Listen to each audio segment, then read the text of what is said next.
With the new season for Apex Legends just around the corner, I wanted to look back at how Respawn Entertainment was able to make Season 17 one of the worst competitive seasons to ever exist in Ranked. With over 1 million Masters players this season across PC and console, Season 17 is likely to rival Season 12 for the number of players that were able to reach quote-unquote Masters. For comparison, Season 12 had only around 45,000 Masters players on PC. With a number of changes to the rank systems and the legends themselves, these ingredients just about make the worst soup you ever tasted. Now we're going to Anton ego this disaster of a soup and figure out why this season failed, as well as add my own little spices on how Respawn can fix their rank system for Season 18. Anyways, the date is May 9th, 2023, and Apex Legends is about to get a whole new rework to the rank system. Respawn stated in the patch notes that they wanted to create an environment that focused on playing as a team. And we all know how that turned out. Anyways, I'm getting ahead of myself. In order to create a team play environment, Respawn wanted to reward bonuses based off of placement. Specifically awarding points once you reach the top 10, or as Respawn stated, giving points for being better than half of the lobby. Now, in theory, this is a decent change. Rewarding teams for placing high is a good thing. However, if we were able to apply this to school grades, for example, this would be the equivalent of giving students credit for getting a 50%.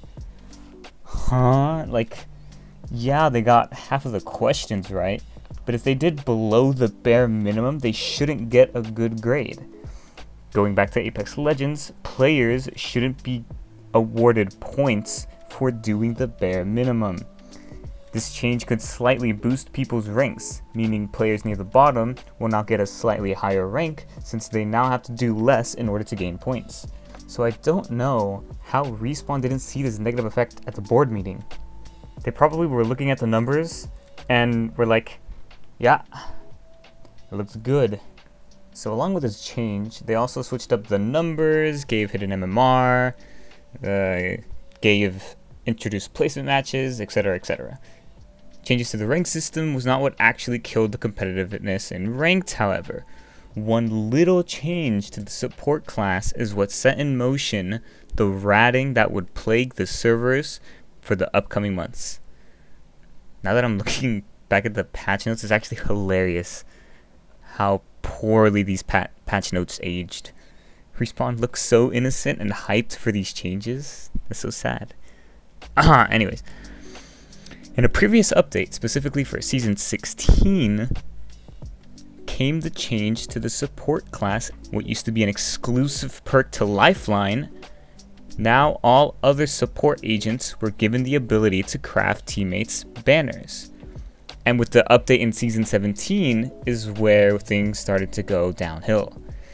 Respawn gave all the players within a team the ability to craft banners as long as they had a support class character on said team. Yes, this is technically a buff for the support class since they now provide an additional layer of survival. This did, however, create a toxic meta in which players realized that they could just run away from a fight that they deemed as not worth their time. This created environments in which people would just run away instead of playing with their team and letting them die because they could just res them easily later. Some people took it one step further and just didn't play with their team at all, leaving them right at the start of the match and running away to go rat in a corner, a tree, or a random crevice on the side of the mountain. This meta even went as far as pro player Sweet Dreams being able to get to Apex Predator by doing no damage. Now obviously, Respawn did not want this type of playstyle when it comes to the game of Apex Legends. It is supposed to be a game in which a team survives as long as they can together. But with the combination of poor LP losses, bad rewards for placements, and a change to the support class, the rat meta was born. This led to over 25% of players being at the Masters rank. Now, if we were talking about the second best rank in a competitive game, 25% of the player base should not be in that rank. Now this is what a healthy rank system should look like. This is Valorant's rank system, and if you ask me, the distribution here looks pretty good. Percentages are where they should be, and the average player is about the halfway mark. And Valorant's equivalent of Masters, the rank Immortal, has less than 1% of the entire player base during this season.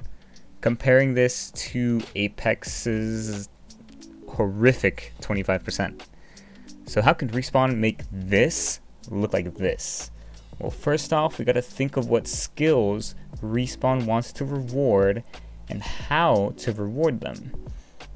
Here's a little list of what I think the most important to reward are when it comes to being competitive in Apex Legends. For ranked, I believe that Respawn should focus on just 3 main things for rewarding the players. That would be team play, placement, and kills.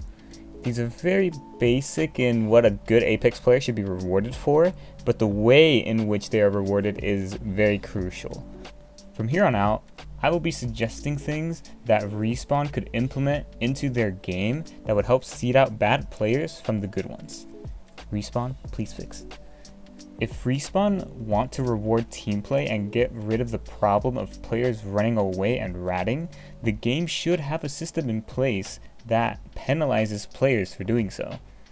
In order to fix the rank distribution in Apex Legends, there needs to be harsher penalties and not just the measly 35 that you lose if you die off spawn. In order to promote consistency and good skill, penalties are a necessity in ranked. Some obvious ways that we could promote team play is rewarding damage that comes after a teammate damages or affects an enemy with an ability. Pretty simple change, it might already even be implemented into the game right now.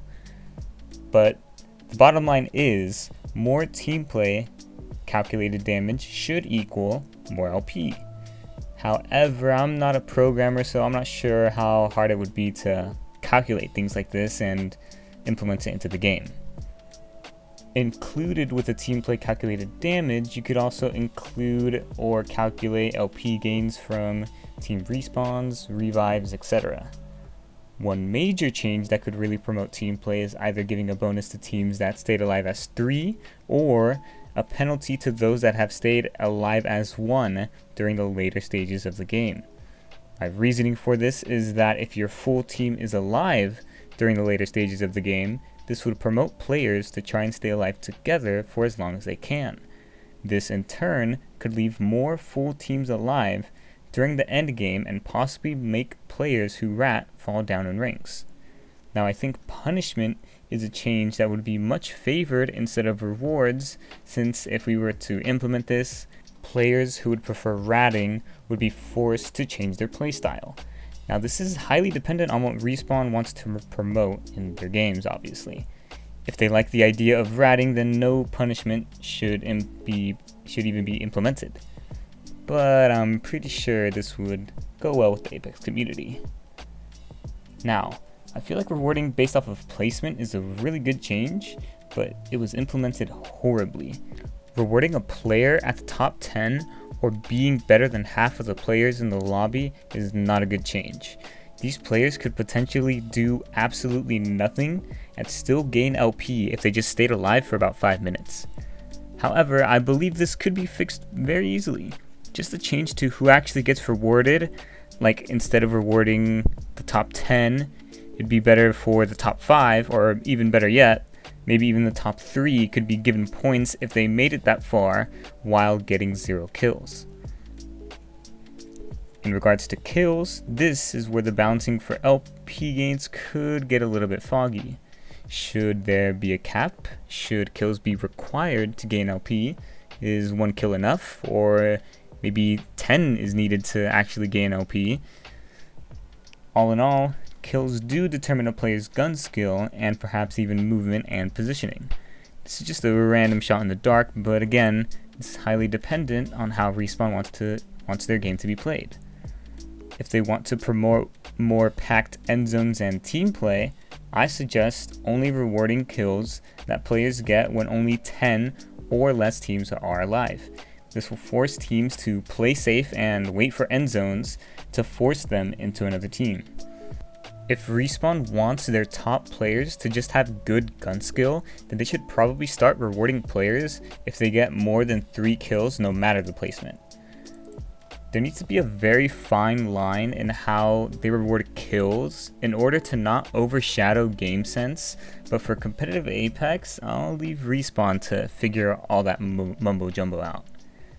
Unless they hire me, of course, then I'll do everything for them. Yeah, wink wink, question mark, I don't know. But possibly the biggest issue that I have seen talked about is the quality of lobbies in Apex Legends.